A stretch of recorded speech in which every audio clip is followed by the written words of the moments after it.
ఈ వీడియోలో జ్యోతిర్లింగాల్లో 4వ జ్యోతిర్లింగమైన ఓంకార అమలేశ్వరం లేదా ఓంకారం అమలేశ్వరం ధర్మము, అర్థము, కామము, మోక్షములలో 4వదైన మోక్షం కలగాలంటే ఓంకారాన్ని నిరంతరం జపించి 4వ జ్యోతిర్లింగమైన ఓంకారేశ్వర జ్యోతిర్లింగాన్ని దర్శించాలి.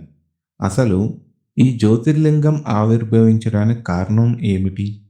ఓంకారం అమలేశ్వరం 2 జ్యోతిర్లింగాలా లేదా 1 జ్యోతిర్లింగమా? ఓంకార అమలేశ్వరం ఎక్కడ ఉంది మరియు ఎలా చేరుకోవాలి మొదలగు విషయాల గురించి ఇప్పుడు తెలుసుకుందాం. శివపురాణం ఆధారంగా జరిగిన ఒక సంఘటన గురించి ఇప్పుడు తెలుసుకుందాం. పూర్వకాలంలో ఒకసారి నారదుడు క్షేత్రాలన్నీ దర్శించుకుంటూ వింధ్య పర్వతం మీదకి వచ్చాడు. నారద మహర్షి రాగానే వింధ్యరాజు ఎదురు వెళ్ళి స్వాగత సత్కారాలందించి ఉచిత రీతిన గౌరవించాడు. కుశల ప్రశ్నలు అయిన తరువాత ఇష్టాగోష్ఠి జరుగుతోంది.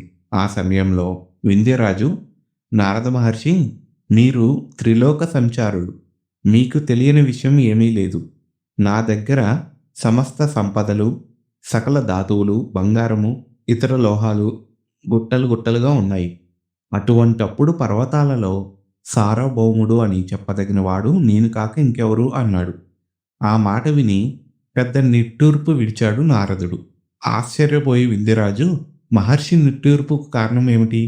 పర్వతాలలో సార్వభౌముడు తను కాదా? ఈ రకంగా ఆలోచిస్తూ, మహర్షి మీ నిట్టూర్పుకు అర్థం ఏమిటి అన్నాడు. దానికి నారదుడు, వింధ్యరాజా, నువ్వు చెప్పినదంతా నిజమే. నీ దగ్గర సర్వ సంపదలు, సమస్త ధాతువులు, బంగారము మొదలైన లోహాలు ఉన్నమాట నిజమే. కానీ మేరు పర్వత శిఖరాలు మహోన్నతములై దేవలోకం దాకా వ్యాపించి ఉన్నాయి. అందుకని ఇంద్రాది దేవతలందరూ అక్కడ విహరిస్తూ ఉంటారు.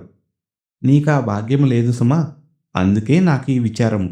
మేరు పర్వతము కన్నా గొప్ప అనిపించుకోవాలంటే ఆ పరమేశ్వరుణ్ణి ఆరాధించడం కాక మరి ఏ మార్గము లేదు అని నిశ్చయించి తపస్సు చేయటానికి ఓంకార యంత్రము ఒకటి తయారు చేసి దాని మీద పార్థివ లింగాన్ని స్థాపించి సంకల్పించాడు. ఆ రకంగా 100 నెలలు ఘోరమైన తపస్సు చేశాడు. అతడి తపస్సుకు మెచ్చి భక్త సులభుడైన పార్వతీపతి ప్రత్యక్షమై ఏం వరం కావాలో కోరుకో అన్నాడు.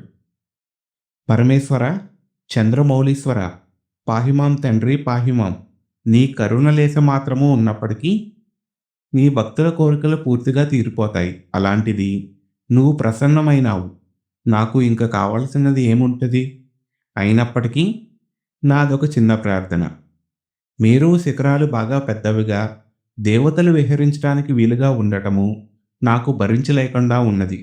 దేవతలందరూ నీ పాదాలకు నమస్కరిస్తారు కాబట్టి అటువంటప్పుడు నువ్వు నా శిఖరాన సదా నివసించవలసినదిగా నా ప్రార్థన అన్నాడు వింధ్యరాజు.